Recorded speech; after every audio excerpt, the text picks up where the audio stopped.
to another episode of Breakthrough. Howdy. Okay, we're back. We're back. Take 3. Yeah, this is good. Episode 3 here.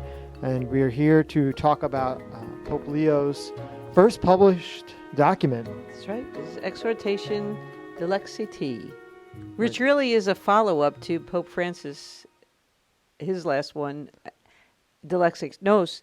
And he was in the process of writing this, but Leo picked it up because we know Pope Francis passed. And, you know, he refers to Pope Francis as his beloved predecessor, and in honor of him, he picks it up and also wants to make it his own. Yeah. Start getting his message out there, how he sees the vision for the church. Yeah, it's a big deal. This is, these are those moments where I think we had said this when we talked about Laudato Si, where it's like, you remember where you were when these kinds of things happen, because, to the inside church world, this is what guides us, right? But then also to the outside church world, these are the types of moments that start to define the papal experience, the Pope's legacy, is what these documents say about who this person cares for, cares about. Pope Francis has been so connected with the climate and the work that he's done with many things, but the public sphere has an idea about who he is. He's a very green pope, and so now Pope Leo is really doing a lot here in this text to say that he wants to be a pope of poverty, of linking with those who need to be lifted up. And so this is a really interesting document, a lot of interesting things. First, I want to just kind of do an interesting little, because this was fascinating, I was reading about this, was the difference between an encyclical and an exhortation, and why it's really important to know the difference. In an encyclical, it's a much more public, bigger, broader document that requires you to cover more in your writing, whereas the exhortation can be much more focused on one, smaller document. It's still pretty hefty. But it's a really important thing that Pope Leo has decided to say that I want this to be an exhortation because it can be more focused on poverty, on people who are struggling, but also your audience too. It's clear that Pope Leo wants to write to Catholics, Christians. I took it to be really directed towards the Americas too, Yeah, I think he has something to say to the church in the United States. Yeah, for sure, about where your wealth lies and what charity looks like. So really clear message being sent here about, and again, when I used to teach, I used to always tell my students, God wants you to be moral millionaires. Go. It's okay to be successful. Yes. It's okay to do well. Like but what do you do with that? So I always say, moral millionaire. Go do something be charitable with your success. And that's what I felt in this feeling of being really charitable. Yeah. And while charity is good and necessary, as St. Augustine reminds us that charity is no substitute for justice. And so how in our charitable works are we also working for systemic change, which Pope Leo does address. But I have to say, as he begins this, after giving thanks to Pope Francis, he then uses the scripture passage of the woman with the alabaster jar, and talk about being judged. So here's this woman who goes into this scene. Picture the scene. This woman with this whole group of men. Probably was uninvited. They really don't give her a name. Yet she takes, breaks, and pours this quite expensive aromatic perfume. And Jesus receives it. And then the criticism begins. Oh, that's so expensive. You know what price you can get for that? And yet her love pours out. And Jesus says, don't judge her. Don't judge her. She's giving from her abundance as well. And a reminder that what she has done, people will remember this. And the remembrance of her act will be forever linked to the remembrance of Jesus' act at the table when he says, do this in memory of me. It's just this lavish spilling out of this costly oil, this selflessness, this self-emptying. It is beautiful. And Pope Leo acknowledges that, when you're talking about the poor, Doubly poor are the women who endure situations of exclusion, mistreatment, and silence, since they are frequently less able to defend their rights. Even so, we constantly witness among them the impressive examples of daily heroism in defending and protecting their vulnerable families. It was so good to hear him say that and link it to the woman with the alabaster jar. Yeah, we can feel Pope Leo really starting to show us who he is and addressing poverty, but then also going right there and addressing women in the church, Mm-hmm. right? Yeah. Which is a big thing that a lot of people are talking and asking of him, saying, what are you going to do? What's going to be next? So big move. I mean, that's the thing. Everything that, these things don't happen in a vacuum. These isn't like, Right. these are so intentional, the work that goes into what is going to be said here, which gospels are going to be, which readings are going to be referenced here. Yeah. It's fascinating. It's kind of like this little, I don't know, like thriller that we're watching play out. That's In right. these And decisions. let me just add to that too. And you're talking about poverty.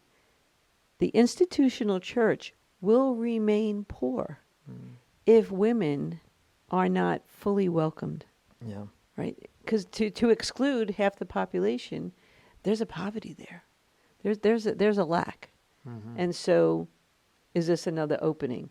Lots of openings that Pope Francis was really trying to break through and Pope Leo was following. Perhaps this is another opening. Yeah, it's exciting. It's also daunting. It's there's a lot going on in the world, and there's a lot of work to be done. So I pray for this Pope. I pray for our church in this world, but especially for this Pope and the pressure that comes with these kinds of moments. But yeah, beautiful that passage is so important in this document here. I went through and I circled a few things that I just thought were really exciting to me. So much of it is, and it's well worth the experience here. But item 14. The poor are not there by chance or by blind and cruel fate, nor for the most of them poverty a choice. Yet there are those who still presume to make this claim that it is a choice that people want to be. I picked that same quote. Yeah, so many times working with students in my experience of doing ministry with people on the streets and whatnot, and going to different outreaches. It was always really eye-opening to watch young people encounter the stories of those who have been in these situations and realizing that there's a whole journey that happens. You don't wake up one day. It's like it's the same. I want to be poor today.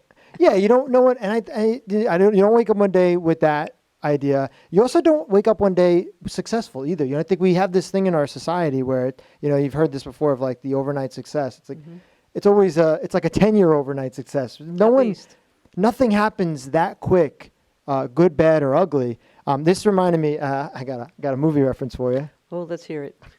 So my favorite movie of all time, is this movie called The Place Beyond the Pines, directed by Derek Cianfrance. It's about Schenectady, New York, which Schenectady, translation, the indigenous tribe is Beyond the Pines, Place Beyond the Pines. And it's a triptych story. It's about a motorcycle bandit who robs banks to support his family, and then the cop who intervenes on him in this journey, and then the next generation of kids from these families and legacies and the way lineage. So the whole idea of this triptych, it's a bonkers, amazing movie. The whole idea of it is how legacy is passed on through generations, and that things aren't as much of a choice as you think, right? And it's not just a blind fate. It's a difficult road of decisions. And poverty, like so many other things, is a cycle. Right. And it is difficult to break the cycle. If you're born into poverty, it's what you know. That's a huge part it's of what it. you know. And how do you attain what you need? Yeah. Sometimes you need to be abandoned. We're not condoning that. However, right. It is a matter of survival. But if the people that are in wealthier positions aren't giving others opportunities to grow out of their cycles, Yes. then and that's one of the things I love about that film too, and other good art is that's really what they're talking about there. Is it's not so much of like, oh, look at this bad guy. It's like you look at it and look at yourself. Well, have I shot I heard someone say this once before of like, wherever you get in your journey, you should look behind you. There's a fire escape ladder, and you should throw it back down and see who else is there that could possibly climb the ladder with you Yeah. and grow with you in that journey. And if you're not doing that at every stage of your success, whatever your career is, that whole thing, then you got a problem. Look back, shoot the ladder down. Yeah. Pay it forward and look over your shoulder. Yeah, right? yeah, for real. Poverty is different than living simplicity, living simply. And I had the good fortune of visiting Mexico with this program, the GATE program, Global Awareness Through Education, some years ago. And did the people live simply? Yes. And there was poverty there.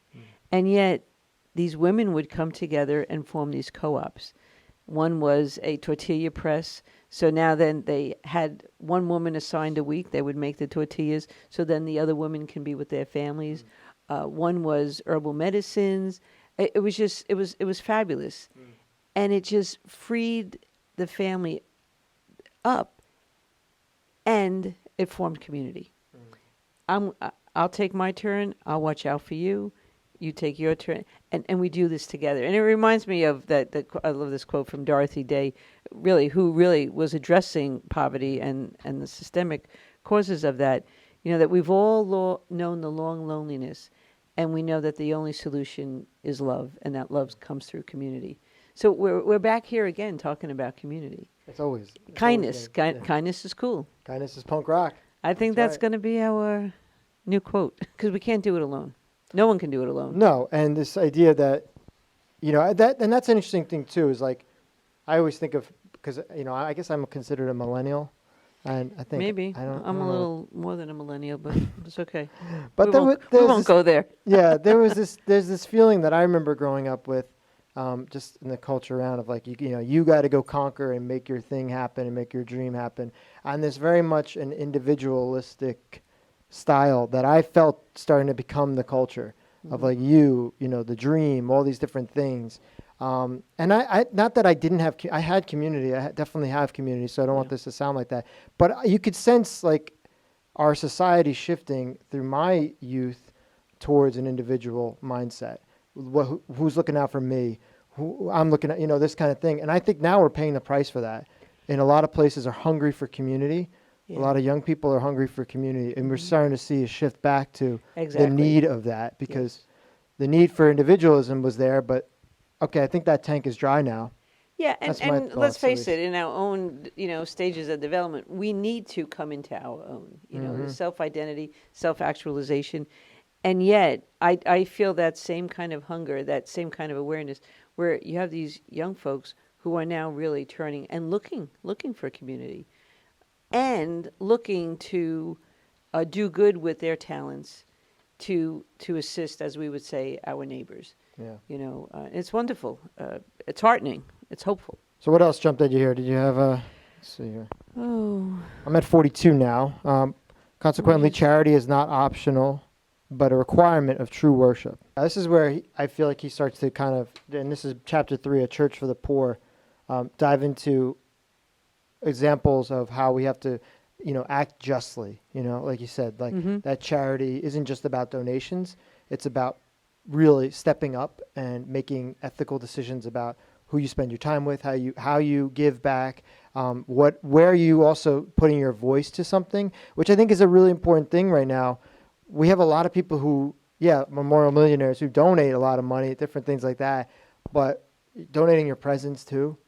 Yeah, your physical support, your identity, linking these things into your who you are as a deeper person is a big part of what I feel Pope Leo is calling us to look at. Oh yeah. I mean, it's good to donate and to give support according to your means, and yet I can do that. But to donate my time and presence personally, that something that disrupts my schedule, has a greater impact for the person that I'm encountering and for my own self. Because he also challenges, the systems that we're so much a part of. And systems are good and they're necessary as long as they work for the life within it, right? Yeah. The condition of the poor is a cry. And again, this is like echoes of Laudato Si, that we're called to listen to the cries of the poor, the cries of earth, right? throughout human history constantly challenge our lives, societies, political and economic systems, and not least the church. So he's not excusing the church. Not least the He church, is right, bringing in all of the systems that we really have to take a look at and say, what's not working and what needs to work for now, so that we can alleviate poverty. And I'm glad he brings in the UN and the it was this Millennial Development Goals, the Sustainable Development Goals, to eradicate poverty. Because the UN, you might have been there. I've been to some of those commissions, and all of these nations, along with the Holy See, really working and coming up with such creative solutions to make it better for the fellow people that they're in their countries, and in fact, it makes the world a better place. Yeah, and we know that there's enough out there to do it. That's what's so hopeful, but also troublesome about all this, is that we know that there's enough resources out there. We know that there's enough people out there to do this work. It's a matter of changing the hearts and minds and inspiring the hearts and minds of people to go be charitable, to go do the good work. And we know that Pope Leo spent a good amount of his ministry years in Peru, in Chiclayo. And in this encyclical, in this exhortation, he speaks of Oscar Romero, Saint Oscar Romero, beloved Archbishop of El Salvador, martyred, and how he recognized that Oscar Romero made his own the plight of the vast majority of his flock and made them the center of his personal vision. And it really was in Central America. We have Pedro Arrupe, another Jesuit, who really coined that phrase, preferential option for the poor, and the Latin American bishops who picked up on that liberation theology, and really, what do we need to do with the people to set them free? Because anyone who's in poverty is not free. They're in survival mode, and so, and I do like the way the Pope's speaking to his brother bishops in the United States as they get ready for their November meeting, and saying, listen, these are the people we serve. These are God's children, So let's do something about it. And if it means being vocal, you be vocal. Yeah, there's no more hiding. No more hiding. Now Pope Leo, was saying, like, we have to see it from the diocesan levels too. We have to see it from the parishes. We have to see it from these other aspects of the church. It can't always be on the shoulders of these other aspects. And I think that's we're a call to this. Yeah, it's a whole tapestry. Right, exactly. Of it all. And missionary doesn't mean we go off to some far off country to take care of things, come in and put the cape on and take care of everything and fix it and make it right. No, to be a missionary is one who is sent. Yeah. So we look, we see, again, to people of hope, we're dissatisfied. There's something lacking here. These people are suffering. And let's face it, let's add the planet in that too. Because if the planet becomes poor by deforestation, drought, flooding, how can humanity or any other being be rich? How can anyone break out of the poverty if the planet is poor? No, yeah, we can't. Yeah, there's no way out of that. 91 was really exciting. Charity has the power to change reality. It's a genuine force for change in history. And it is a source that must inspire and guide every effort, and this one's good here, to resolve the structural causes of poverty and to do it with urgency. Right? So charity has the power to change reality, to resolve the structural causes of poverty, and to do it with urgency. We feel this inspiration, this need to act, to do something is really exciting. Yeah. We don't have the leisure to sit back and do nothing. No. Not if we say who we are. And once we say who we are and what we stand for, then we need to act in kind. Yeah, and I think our church right now, and I'll say this as, a young man and a father of little ones, I bring that up a lot, but, my generation, millennial, whatever, they're tired. And if they are involved in a faith life, it's by a string. I'm just going to be real here. It's by a string, and it's this whole idea of like the church life experiences for you and just you and God, and this, like, it's just not working. It's not, this idea of charitable missionary gospel action needs to have a reverb in the parishes. And I know this for a fact because I know the people I'm talking to them. They're my age. They're just not going to masses anymore. They're not going to their parish. And people want to say that it's, because they're on TikTok and they're on this or that. It's like, there's some truth to that there's plenty of other things distracting. But it's also the fact that what they're hearing isn't doing it for them anymore. Right. These watered down homilies. I'm sorry to get real about it, but like these watered down homilies that are just kind of talking about how to get in heaven or how to be a good person. They're just really plain. Just don't do it anymore. We got to start going at the core of it, or else we're putting these blinders on. And that's what we're seeing a lot of people doing is they don't want to look at it. And, as you say that too, I've just been in recent conversations with some other sisters in regards to Vatican II. And this is pretty much what Vatican II was saying to religious communities. Go back to your founders, go back to your core values. And the church needs to match the times in order to be relevant. And so how is the church becoming relevant to all generations, but in particular, as you're saying, the millennials who are saying, it's not doing anything for me. Yeah, and it's not doing anything for me. And then when the world is going through what it's going through, and we've talked about this with regards to these deportations. Who do you turn to? Who do you turn to? And, people aren't dumb. People start to see the systems be broken, and they are going to look for somebody to inspire. And if they start to look and they say, all right, this church isn't doing it, this church is, what's going on here? But they see a cry of the poor, like we're seeing right now with, these deportations and these violent experiences of people being ripped from their homes. People are getting, they want this. The church, you got a moment here. The mic is right there. Grab it. And that's what I feel Pope Leo is starting to do here, and what he wants to do more of, and he's hoping that our leaders will do more of. Yeah. So, well, grab the mic, but get out there and walk with the people.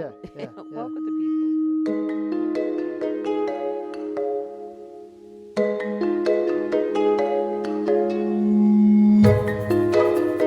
Thanks for watching this edition of Breakthrough. If you like what you saw, please like, comment, and share with a friend. Also, be sure to subscribe to this YouTube channel, Sisters of St. Joseph, Brentwood, New York, for more content and future episodes of Breakthrough.